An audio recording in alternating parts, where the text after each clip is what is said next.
Bismillah, alhamdulillahirrabbilalamin.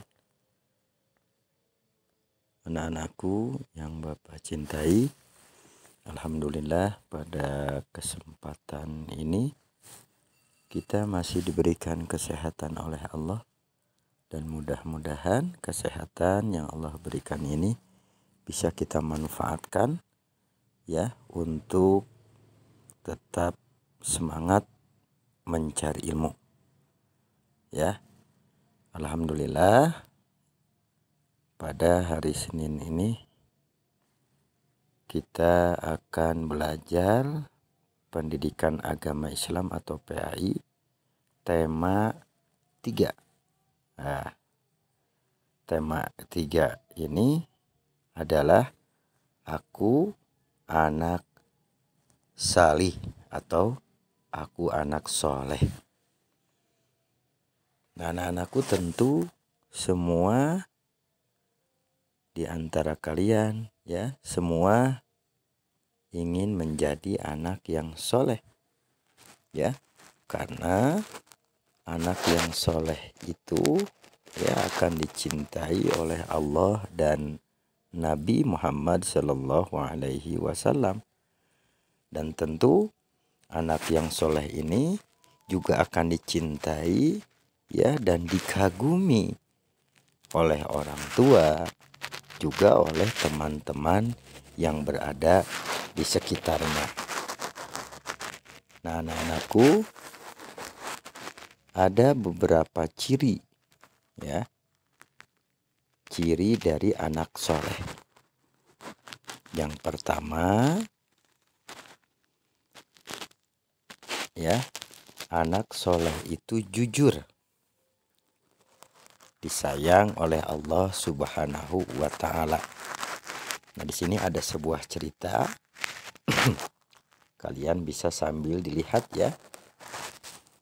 Ada sebuah cerita tentang anak gadis yang jujur. Bapak ceritakan ya, kalian dengarkan, simak baik-baik sehingga kalian bisa menyimpulkan cerita yang kita baca bersama-sama. Pada suatu malam, Khalifah Umar itu kalau sekarang di negara kita presiden ya. Jadi Khalifah Umar itu adalah khalifah ya kedua setelah Abu Bakar. Jadi ketika Rasulullah wafat, maka yang menjadi khalifah pertama itu adalah Abu Bakar. Kemudian setelah Abu Bakar wafat, maka penggantinya adalah Khalifah Umar bin Khattab. Nah, suatu malam Khalifah Umar ditemani pengawalnya berkeliling negeri untuk melihat dari dekat kehidupan rakyatnya. Nah, jadi Umar ini sering dan menjadi sebuah kebiasaan untuk melihat rakyatnya secara langsung. Jadi beliau dengan pengawalnya berkeliling ya. Nah, sehingga sampai di pinggiran kota Makkah, Khalifah tertarik melihat sebuah gubuk kecil. Umar bin Khattab kemudian mendekati gubuk kecil tersebut. Beliau mendengar suatu percakapan yang bunyinya seperti ini. "Anakku," kata seorang ibu, "malam ini kambing kita mengeluarkan susu sedikit sekali. Ini tidak cukup untuk memenuhi permintaan pelanggan besok pagi," keluh wanita itu kepada anaknya. Dengan tersenyum, anak gadisnya itu menghibur ibu atau menghibur. Dia mengatakan, "Ibu, tidak usah disesali.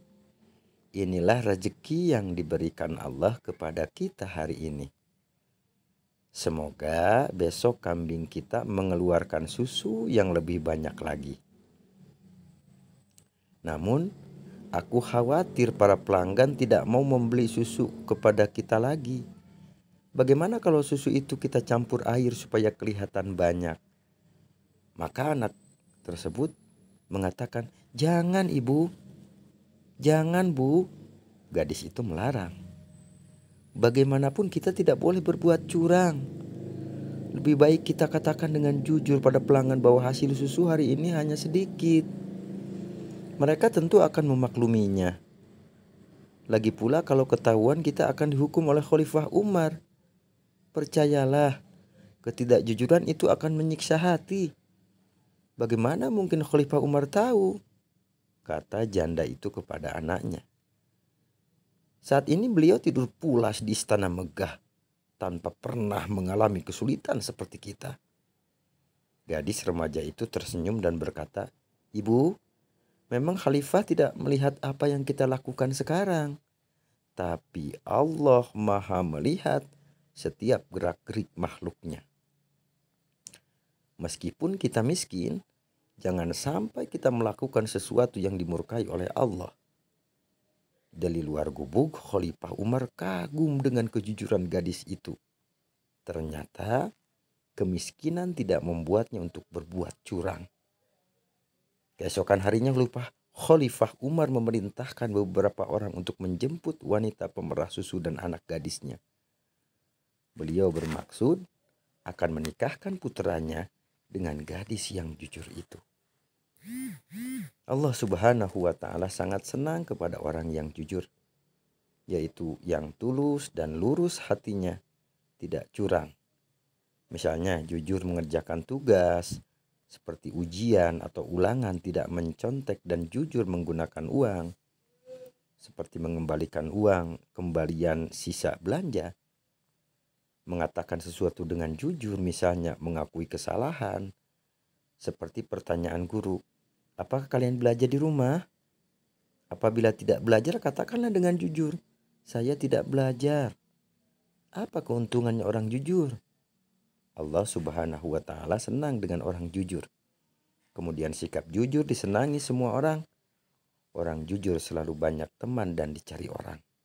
Sebaliknya, Allah Subhanahu wa ta'ala tidak senang kepada orang yang tidak jujur. Dan orang tidak jujur akan dibenci semua orang. Nah, anak-anakku, salah satu ciri dari anak yang soleh itu ia jujur, ya, seperti anak gadis dalam cerita yang barusan kita baca bersama-sama. Nah, kemudian ciri anak yang soleh yang kedua adalah amanah. Nah, ini ada di bawahnya kita baca, pada usia 12 tahun Nabi Muhammad Shallallahu Alaihi Wasallam mulai berdagang ke Syam bersama pamannya. Dalam berdagang, beliau selalu bersikap amanah, terpercaya atau dapat dipercaya. Barang dagangan yang dititipkan kepadanya dijaga dengan baik. Mengingat sikapnya itu, beliau mendapat gelar Al-Amin. Artinya orang yang dapat dipercaya. Jadi ketika umur 12 tahun Nabi Muhammad SAW sudah mendapat gelar Al-Amin karena dia dapat dipercaya oleh semua orang pada saat itu. Sebagai umat Nabi Muhammad SAW, kita harus meneladani perilakunya. Misalnya, pertama, rajin belajar. Kedua, menjaga nama baik orang tua kita. Ketiga, mengerjakan tugas sekolah. Dan keempat, menjaga nama baik ibu bapak guru dan sekolah. Nah, ciri-ciri anak yang soleh yang ketiga adalah bahwa anak soleh itu hormat dan patuh kepada orang tua dan guru. Ya. Nah, ayah dan ibu telah berjasa mengasuh dan memelihara kita. Kita harus patuh kepada mereka berdua. Hormat dan patuh kepada orang tua adalah perintah Allah. Allah berfirman di dalam Al-Quran yang artinya, wa a'udzu billahi minasyaitonir rajim. Wa wassaynal insana biwalidayhi hamalathu ummuh wahnan ala wahn wa fisaluhu fi amaini anishkurli waliwalidayka ilayyal masir. Yang artinya kurang lebih, dan kami perintahkan kepada manusia agar berbuat baik kepada orang tuanya. Ibunya telah mengandungnya dalam keadaan lemah yang bertambah-tambah dan menyapihnya dalam usia 2 tahun. Bersyukurlah kepadaku dan kepada kedua orang tuamu, hanya kepada aku kembalimu. Quran Surat Luqman ayat 14. Nah, anak-anakku, beberapa contoh sikap anak menghormati dan patuh kepada orang tua adalah: pertama, patuh dan taat bila dinasehatinya. Ya, ingat, tidak ada orang tua ya yang memerintahkan kepada anaknya, yang menyuruh anaknya untuk berbuat jahat. Tidak ada. Pasti seorang orang tua menginginkan anaknya menjadi anak yang baik, menjadi anak yang soleh. Maka ketika orang tua menasihati kita, maka kita harus patuh dan taat kepada mereka. Kedua, rajin sholat dan belajar untuk memenuhi harapannya. Ketiga, sanggup membantu di rumah sesuai kemampuan. Yang keempat, selalu ingat untuk mendoakannya seperti doa berikut. Allahumma gfirli wali walidayya warhamhuma kama rabbayani shaghira. Artinya, ya Allah, ampunilah aku dan kedua orang tuaku, sayangilah mereka sebagaimana mereka menyayangiku di waktu kecil. Nah, anak-anakku, kita juga diharuskan hormat kepada sesama anggota keluarga. Misalnya hormat kepada kakak dan sayang kepada adik. Selain itu, kita juga wajib hormat dan patuh kepada guru. Beliau atau guru, bapak ibu guru di sekolah telah berjasa mendidik dan mengajarkan ilmu yang bermanfaat kepada kalian. Lalu, bagaimanakah cara kita menghormati guru? Nah, berikut adalah contoh cara menghormati dan mematuhi guru. Saat bertemu dengan guru, maka pertama mengucapkan salam. Assalamualaikum. Atau lebih sempurna lagi, lebih bagus, Assalamualaikum warahmatullahi wabarakatuh. Nah, ini pun salah satu hak muslim terhadap muslim yang lainnya. Jika kamu bertemu dengan muslim yang lainnya, maka ucapkanlah salam, bukan kalimat yang lain. Hello bro gitu ya, tidak seperti itu.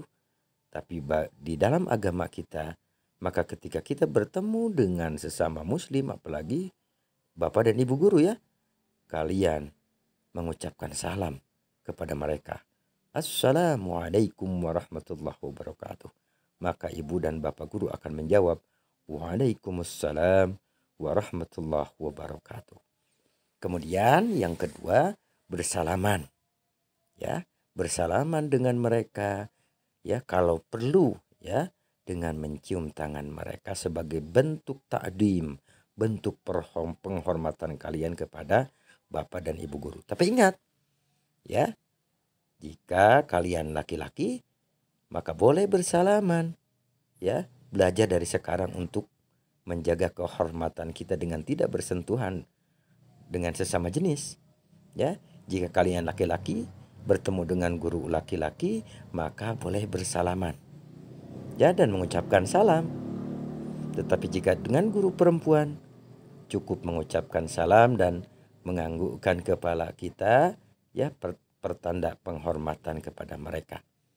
Yang ketiga, memperlihatkan wajah yang berseri-seri. Assalamualaikum, bersalaman dengan wajah yang berseri-seri. Ya, jangan baut, ya, jangan cemberut. Nah, anak-anakku, saat guru memberi tugas atau pekerjaan rumah, hendaknya pertama selalu mengerjakan dan menyelesaikan tepat waktu, tidak bermalas-malas dan mengeluh. Saat guru menasehati kalian, pertama mendengarkan dengan tulus, mentaati nasihatnya. Nah, saat berbicara dengan guru, nih, ketika kalian berbicara dengan guru, maka pertama berbicara dengan santun.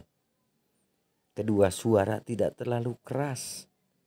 Yang ketiga, tidak memotong pembicaraan saat guru berbicara. Nah, saat guru sedang mengajar, maka apa yang harus dilakukan oleh anak yang soleh? Duduk tenang dan tidak mengganggu teman. Kedua, tidak berbicara sendiri sehingga berisik atau gaduh. Yang ketiga, memperhatikan pelajaran di sekolah. Nah, anak-anakku, untuk pertemuan pertama ini, ya, tema 3 tentang menjadi anak yang soleh. Ciri-cirinya diantaranya adalah jujur. Kemudian ciri-ciri yang lainnya amanah. Dan yang ketiga hormat dan patuh kepada orang tua dan guru. Ya, untuk kesempatan ini Bapak cukupkan. Masih ada ciri-ciri yang lainnya yang insya Allah pada minggu yang akan datang kita akan meneruskan atau melanjutkannya. Nah, untuk sementara ini ya kita atau Bapak cukupkan sekian. Kalian simak kembali nanti videonya, pahami ya, baca kembali tema 3 ya dari link yang sudah Bapak bagikan tempo hari. Kalian bisa baca-baca lagi. Nah, anak-anakku, mudah-mudahan apa yang Bapak sampaikan bermanfaat ya. Dan juga yang paling penting bagi kita adalah bagaimana ya kita bisa mempraktekkan, kita bisa melakukan apa yang kita pelajari pada hari ini dalam kehidupan sehari-hari. Demikian anak-anakku ya. Assalamualaikum warahmatullahi wabarakatuh.